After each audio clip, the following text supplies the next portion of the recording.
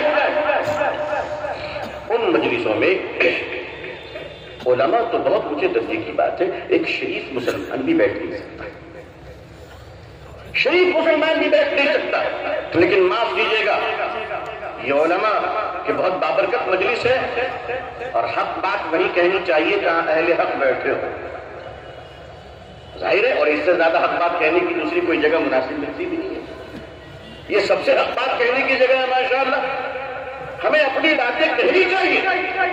میں نے اندلس پڑھا ہے، دیکھا نہیں ہے، ہم نے غرناطہ پڑھا ہے، دیکھا نہیں ہے، لیکن پڑھا ہے کہ مسلمان بہت بے لگام ہو گئے تھے، ہم نے پڑھا ہے کہ مسلمانوں نے دین کا مذاق اڑانا شروع کر دیا تھا خود ہی، جیسے آج کل ہو رہے ہیں، مردوں کے بیچ میں بڑی اسٹیج پر آ کر ایک جوان لڑکی بخاری شریف پڑھتی ہے، آپ بتائیے حلال ڈانس ہو رہے ہیں،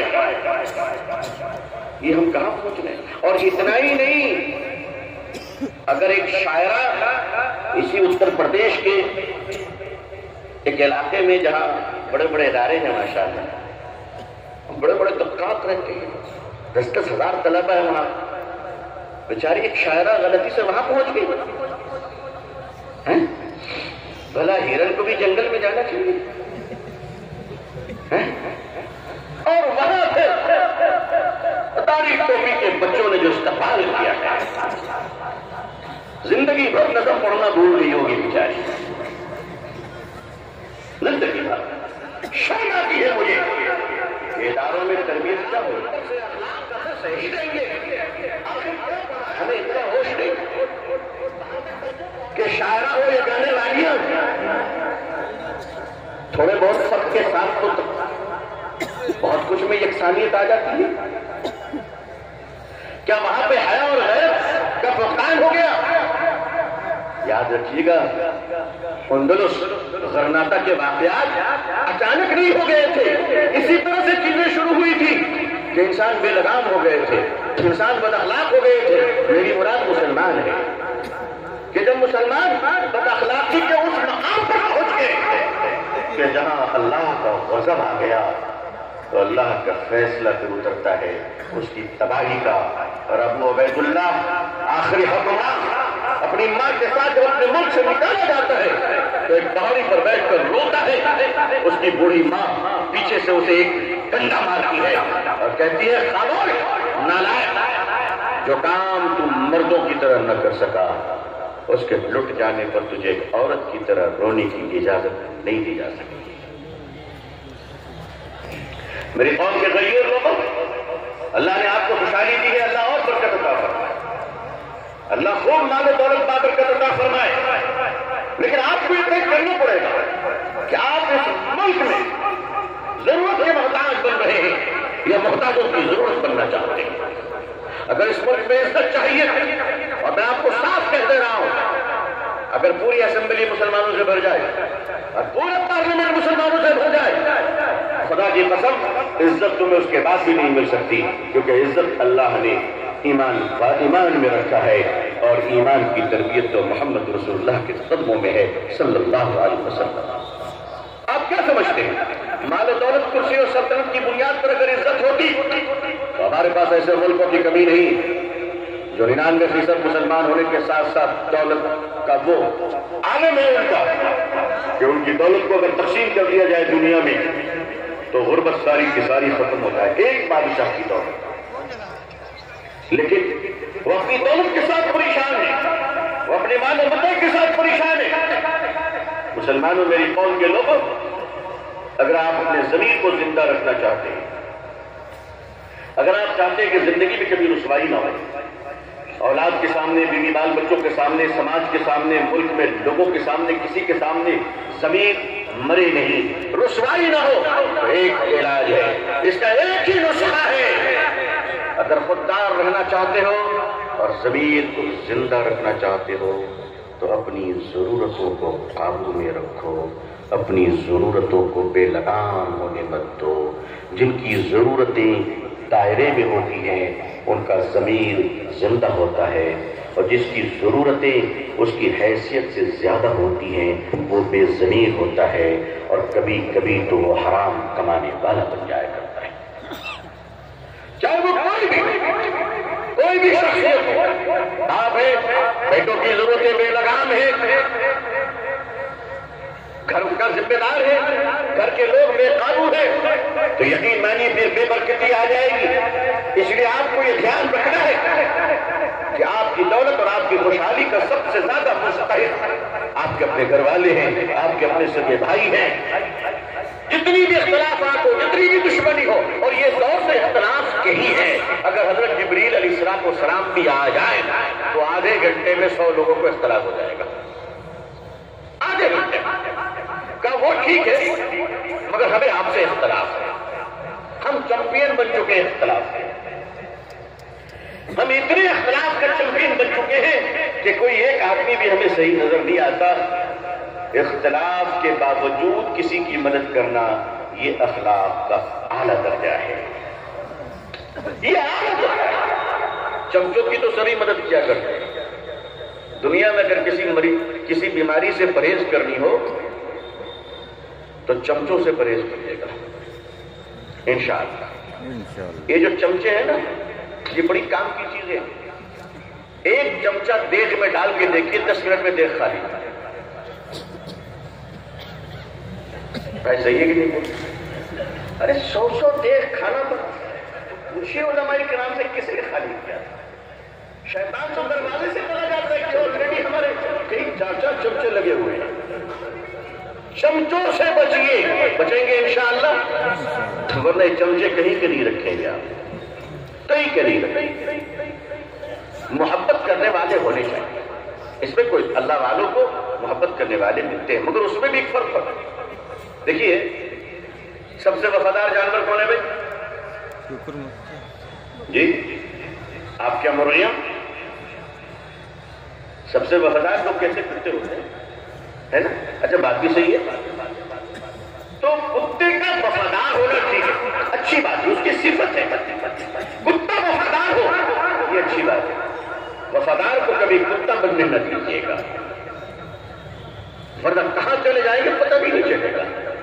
کتے کی وفاداری تک تو ٹھیک ہے، لیکن وفادار کا کتا بن جانا یہ تو بہت خطرناک ہے۔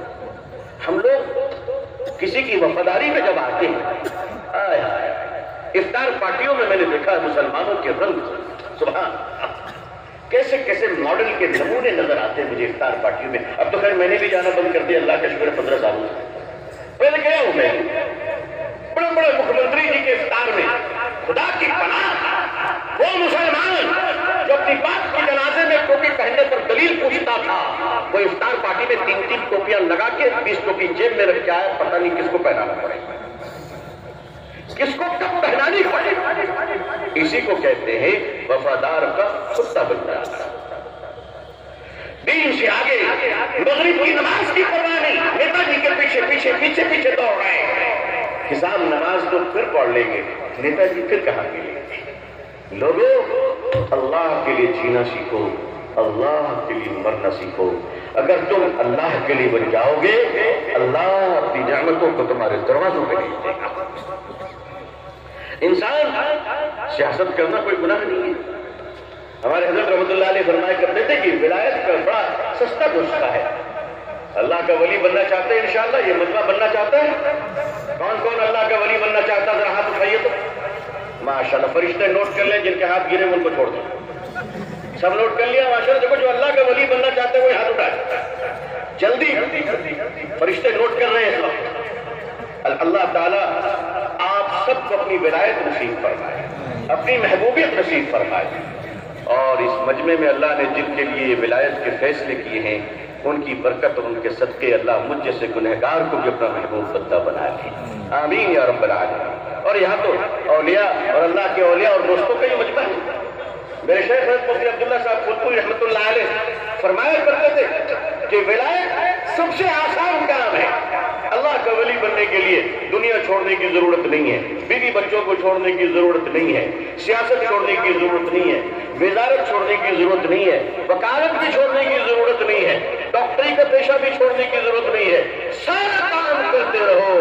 اللہ کا ولی بننا ہے تو صرف گناہ چھوڑنے کی ضرورت ہے۔ کیا چھوڑنے کی ضرورت ہے؟ دنیا چھوڑنے کی ضرورت نہیں ہے۔ اب ڈاکٹر صاحب کو اللہ کا ولی بننا ہے کہ انشاءاللہ ڈاکٹری چھوڑنے کی ضرورت نہیں ہے، وہ لیبارٹری میں جو ٹیسٹ کرواتے ہیں نا، بس اس کا کمیشن چھوڑنے کی ضرورت ہے۔ ابھی فقہ اکیڈمی کے سیمینار میں اپنے شاگرد صاحب کے مقالہ بھی کرائے، ایک مسلمان ڈاکٹر مریض کے ڈاکٹر ہوئے پیسے کھائے گا، میرا زمین سے کبھی قبول نہیں کر سکتا، یا تو وہ مسلمان ہوگا یا حرام خور ہوگا۔ ایک مسلمان ڈاکٹر کبھی ایسا نہیں کر سکتا کہ مریضوں کے کمیشن کھا کر، دواؤں پہ کمیشن کھا کر، ٹیسٹ پہ کمیشن کھا کر وہ گھر پہ اپنا فریج لگائے اور اپنی آخرت کو تباہ کر دے۔ ایک مسلمان ڈاکٹر تو ایسا نہیں کر سکتا۔ ایمان والے اپنی فیس ضرور لیں گے، جو ان کی کمائی ہے وہ لیں گے، دوا بیچیں گے، دواؤں کی قیمت لیں گے، اللہ ان کے مال میں برکت عطا فرمائے گا اور سارے کمیشن خوروں سے یہ زیادہ خوشحال ہوگا، اور اللہ اس کے ہاتھ میں شفا عطا فرمائے گا۔ اللہ شفا دے گا، مگر اپنے آپ کو اس کے لیے تیار تو کریں، کیوں نہیں خود کو تیار کرتے ہیں؟ ایک مسلمان مالک، ایک مسلمان انجینئر، ایک مسلمان افسر، ہمارے معاشرے میں اس بڑی برائی نہیں ہو سکتا۔ ہم سب بہت کم توجہ دیتے ہیں، اس پر بہت کم توجہ دیتے ہیں۔ بیٹیوں کا حق وراثت میں دینے کا مزاج کم ہوتا جا رہا ہے، کم ہوتا جا رہا ہے۔ اب بیٹیوں کو وراثت نہیں ہے، یہ بہت بڑا گناہ ہے۔ جو باپ بیٹی کو وراثت میں حصہ نہ دے دے وہ ڈکیت ہے، جو بھائی بہن کو حصہ نہ دے باپ کی وراثت میں وہ بھی ڈکیت ہے۔ جی حضرت مفتی سعید صاحب پالنپوری رحمۃ اللہ علیہ، سابق شیخ الحدیث دارالعلوم دیوبند نے ایک عجیب نقطے پہ توجہ دلائی، حیران رہ کے ہمیں اللہ اکبر فرماتے ہیں فرماتے ہیں کہ باپ کے انتقال پر اس کے مال سے کفن دفن یہ تو جائز ہے، لیکن وہ جو 2 فٹ کا ٹکڑا ہوتا ہے نا امام کے کھڑے ہونے کے لیے، بعض جگہوں پہ لوگ مسلح کے طور پہ کفن کا ٹکڑا امام صاحب کو دیتے ہیں کہ اس پر امام صاحب کفن پہ کھڑے ہو جائیں، امامی صاحب ملے کفن پہ کھڑے ہونے کے لیے، تم خود کیوں نہیں کھڑے ہو جاتے؟ فرمایا کہ جو کفن کا ٹکڑا امام کے لیے کھڑا کرتے ہیں وہ حرام ہے، کیونکہ وہ وارثوں کا حق ہے اور یہ زیادہ ہے، یہ اضافی چیز ہے، اضافی چیز وراثت سے نہیں دی جا سکتی۔ ہمارے بزرگ اپنے ادارے کے چندے کے لیے اللہ والے ہیں، وہ تشریف لے گئے جگہ چندے کے لیے، دیکھا نوجوان لڑکا بیٹھا ہے، حاجی صاحب نہیں، اور وہ بڑی فراخ دلی سے چندہ دے رہا ہے ماشاءاللہ۔